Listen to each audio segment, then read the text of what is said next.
es muy interesante, es que hay vasos comunicantes muy importantes entre ciencia y arte, porque ambas comparten por lo menos tres elementos.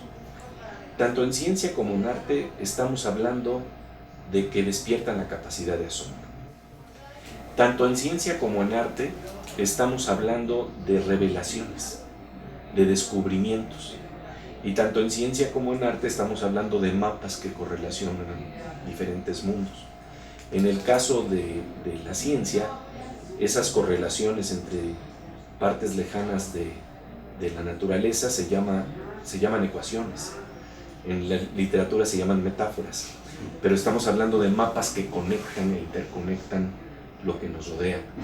Y en términos de, por ejemplo, ver la capacidad de asombro que producen ciencia y arte, y también los descubrimientos y hallazgos, yo simplemente quiero referir una imagen que a mí me inquieta profundamente para ver precisamente estos puntos de contacto. Cuando, por ejemplo, se habla de ondas gravitacionales, está hablando de la detección de los impulsos más finos de la naturaleza. Detectar una onda gravitacional equivale a encontrar un balón en medio de una galaxia. Ya con eso estamos diciendo todo. Entonces se está tratando prácticamente de tener aparatos que son una especie de sismógrafos que logran detectar el más fino movimiento que está ocurriendo alrededor. Tan es así que, por ejemplo, si una vaca está caminando a unos cuantos metros de donde se está realizando el experimento, los aparatos de medición de las ondas gravitacionales lo van a detectar para tratar precisamente de saber cuándo se puede detectar una onda gravitacional y cuándo no. Precisamente se construyen aparatos que están a 3000 kilómetros de distancia y que son similares. Y entonces únicamente cuando los dos aparatos registren el mismo impulso, tal vez estamos hablando de la detección de un nivel finísimo de la naturaleza que jamás se soñó poder explorar. Pero por el lado de la literatura, pues siempre hemos estado hablando de que la literatura es la capacidad de detectar también lo más fino de las emociones. Me acuerdo que David Grossman hablaba de que realmente la buena literatura es una especie de sismógrafo de los movimientos más delicados de la conciencia, que no pueden ser registrados y que a veces van más allá de las palabras y van hacia capas muy sutiles que prácticamente no pueden ser, digamos, de alguna manera exploradas, y sin embargo ocurre la maravilla de que la exactitud de las palabras, jugando de una manera muy fina, pueden aproximarse a captar esos movimientos tan sutiles. Y me acuerdo, por ejemplo, que Julio Cortázar planteaba que cuando estás pudiendo reconocer eso que es lo más fino, hay un capítulo maravilloso en donde te plantea lo que ocurre en un beso. Y un beso, de la manera cortasariana, nos habla de hallazgos que nos dan la poesía y la literatura para tratar de ver lo que a veces no vemos, lo que no es aparente. Ese es otro punto que comparten ciencia y arte. En el momento del beso, si te acuerdas más o menos parafraseado, es algo así como: toco tu boca con un dedo, toco el borde de tu boca, boca entreabierta, dibujo tu boca y tus labios coinciden con mis trazos. Me miras de cerca, me miras, los ojos se agrandan y los cíclopes se miran. Y ahí descubrimos algo que a veces los sentidos no nos dejan ver. Más bien, que los sentidos, no hacemos caso a los sentidos, sino que hacemos caso al prejuicio con el que pensamos que está ocurriendo cuando se está dando el momento de un beso. Pero en realidad, en ese momento, si nosotros tenemos los ojos abiertos, vamos a ver que los dos ojos se funden y nos volvemos realmente cíclopes. Lo más interesante entonces es ver cómo pues se revelan mundos que van más allá de los prejuicios, de la misma manera que la ciencia va más allá de los prejuicios que nos hacemos respecto a cómo debe de aparecer la naturaleza. Pero lo más interesante es que si vamos más a fondo en lo que está planteándose en la imagen del beso, podremos ver cómo Cortázar nos dice que en el momento del beso hay una sola saliva, sabor de fruta madura, y te siento temblar frente a mi cuerpo como una luna en el agua. Yo creo que cuando estamos hablando de eso, estamos hablando de un temblor tan fino, tan delicado, que verdaderamente emociona. Entonces, lo que a mí me ha admirado siempre es la exactitud y el rigor que tiene la poesía para atrapar esas zonas de la vida y de la experiencia humana. Y por otro lado, la poesía que se abre a través de la ciencia, al darnos cuenta que realmente nos estamos enfrentando a un universo inconcebible. En ciencia como en literatura, el sueño de la unidad es un sueño recurrente, y esto es algo verdaderamente interesante. Vemos, por ejemplo, cómo Einstein, cuando estaba soñando con el hecho de que tal vez pudieran unificarse todas las fuerzas de la naturaleza, tiene un sueño que no es muy lejano, por ejemplo, al sueño de Amos Oz en una novela, en donde describe a un personaje que es un físico, que está tratando de encontrar un nivel unificador también de la naturaleza. Claro, el elemento que suelen mostrar los escritores, a diferencia de los científicos, es un elemento con el que todavía no puede lidiar muy bien la ciencia, ¿no? Que tiene que ver con la conciencia.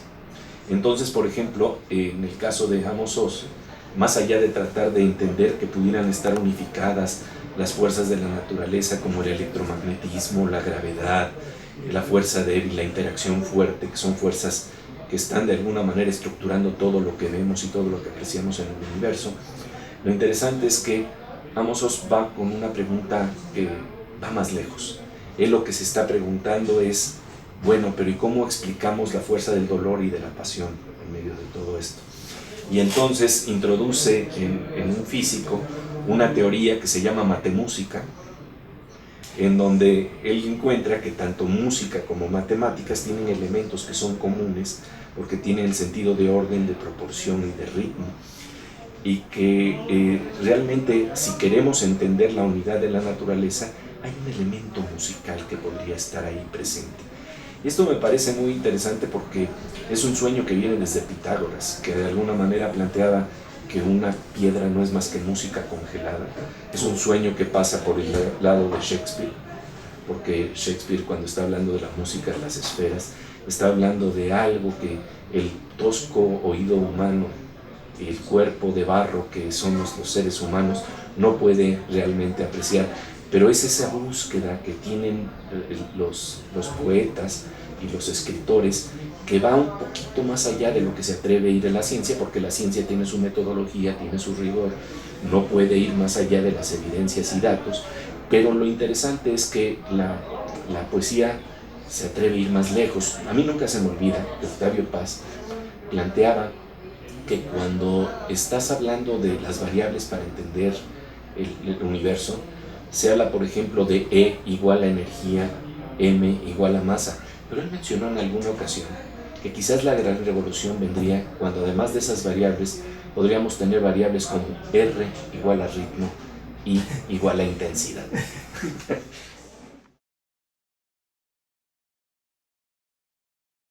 En mi libro lo que estoy de alguna manera planteando es estas búsquedas de unidad que aparecen en los poetas, y por supuesto el capítulo con el que arranco es precisamente con el Aleph de Borges, porque en el Aleph de Borges estamos hablando de un sueño de unidad, un punto en el que se concentran de alguna manera todas las facetas del universo.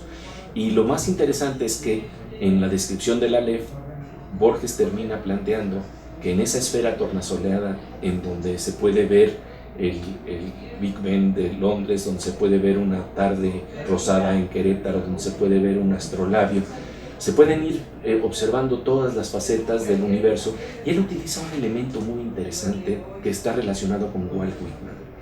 Cuando Walt Whitman dice veo, Borges dice vi, y empieza a enumerar.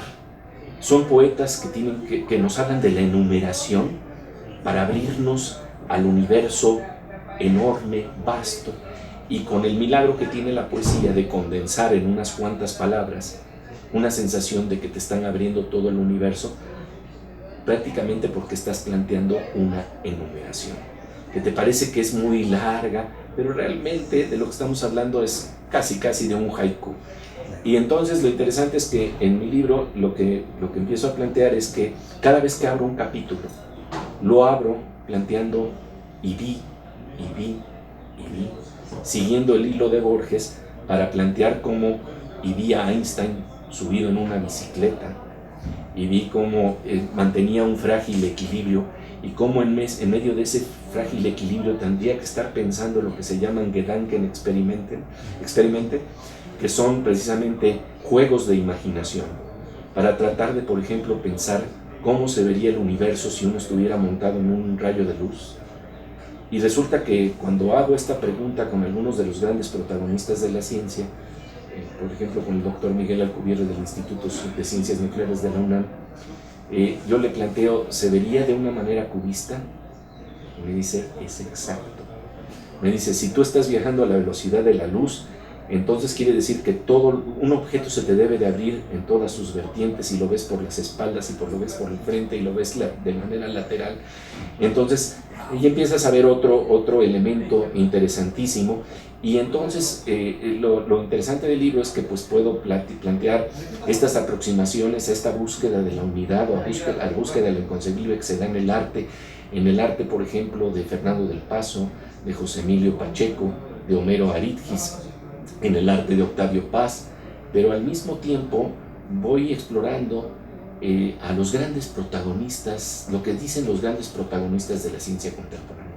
He tenido la fortuna en La Oveja Eléctrica, el programa de ciencia y pensamiento que tenemos en Canal 22, de elaborar precisamente ensayos alrededor de esto, con las palabras mismas, con conversaciones con los protagonistas de la ciencia, que prácticamente hacen saltos conceptuales que son de un brinco de imaginación que verdaderamente me sorprenden. Fíjense nada más un dato que es maravilloso. Hoy en día se habla de la teoría de cuerdas para tratar de explicar que estamos hechos de átomos, estamos hechos de quarks, estamos hechos de neutrones, de protones, pero todas estas partículas elementales, hay una teoría que plantea que no son más que cuerdas vibrantes. Bueno, para explorar el nivel de lo que quiere decir una cuerda y hasta dónde ha saltado la imaginación matemática, hay que simplemente pensar que si uno fuera cuerda, la proporción que hay entre una cuerda y el núcleo del átomo es la misma que hay entre nosotros y el universo. Entonces el salto conceptual de los matemáticos para tratar de explorar una zona que ya no es visible, que precisamente plantea lo que son los hallazgos en la ciencia más allá de lo sensorial, es verdaderamente fantástica. Y lo interesante es que con estos protagonistas de la ciencia, lo que estamos viendo es que estas matemáticas de cuerda que parecían no tener ninguna evidencia, digamos así, fenomenológica, es decir, que estuviera de alguna manera conectada con las realidades, son teorías muy bien armadas, muy inteligentes, muy hermosas, muy elegantes, pero se conectan con la realidad, dan la posibilidad de predecir lo que pasa en la realidad. Lo interesante es que en estas pláticas con los grandes protagonistas de la ciencia contemporánea, algunos de ellos premios Nobel, algunos de los más notables científicos mexicanos que hoy por hoy están interviniendo en el colisionador de partículas en el CERN, en Ginebra, Suiza, lo que empiezas a ver es que, por ejemplo, en Ginebra, en el colisionador, apareció algo inesperado, que nadie se imaginaba. Y ahí es donde empieza a entrar el sabor poético en la ciencia. A veces hay científicos que se dan cuenta de esto y me da mucho gusto reconocerlo y atestiguarlo. Pero lo más interesante es que, por ejemplo, ese sabor tan fino de lo que están captando implica, por ejemplo, un hallazgo que nadie se esperaba. Resulta que cuando estás haciendo que choquen los protones en un anillo de 27 kilómetros en el colisionador de partículas, las velocidades son increíbles, casi cercanas a la velocidad de la luz. Nada más para darte cuenta de lo que quiere decir estos choques, imagínate que lo que estás haciendo es acelerar en un anillo de 27 kilómetros para que choquen partículas que se van a encontrar. están dándole 11.245 vueltas por segundo al anillo. Y entonces, bueno, lo que ocurre en estos choques es que destripas el átomo. Y entonces estamos teniendo la oportunidad de atestiguar por primera vez qué es lo que pasa cuando ocurre eso. Y resulta que son los primeros hallazgos de que los quarks y los gluones, que están siempre atrapados dentro del núcleo del átomo, quedan liberados, escapan de la prisión de estar dentro del núcleo del átomo.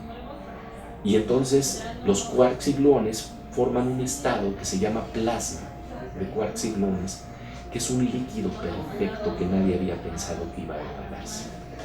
Porque a esas temperaturas de choques, que son 150.000 veces mayor a las que están en el centro del Sol, realmente nadie pensa, lo que pensaba es que iba a aparecer un gas, pero apareció un superfluido. Y un superfluido quiere decir es un flujo sin fricción de plasma, un plasma de quark y gluones. Y sin fricción quiere decir que se comporta como un cardumen, en donde los peces, de una manera absolutamente coherente, fluyen con tal felicidad, digamos, sin fricción, sin viscosidad.